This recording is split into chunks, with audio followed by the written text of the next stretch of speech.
認識澳門。澳門的組成。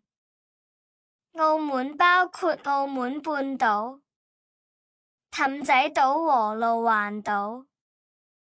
澳門半島在氹仔島和路環島的北方。氹仔島和路環島中間有路氹填海區。澳門的街道。澳門的街道按不同的特色，分為前地、大馬路、街、巷等類型。前地有大片空地，大馬路長而寬闊，街的數量最多，巷短而狹窄。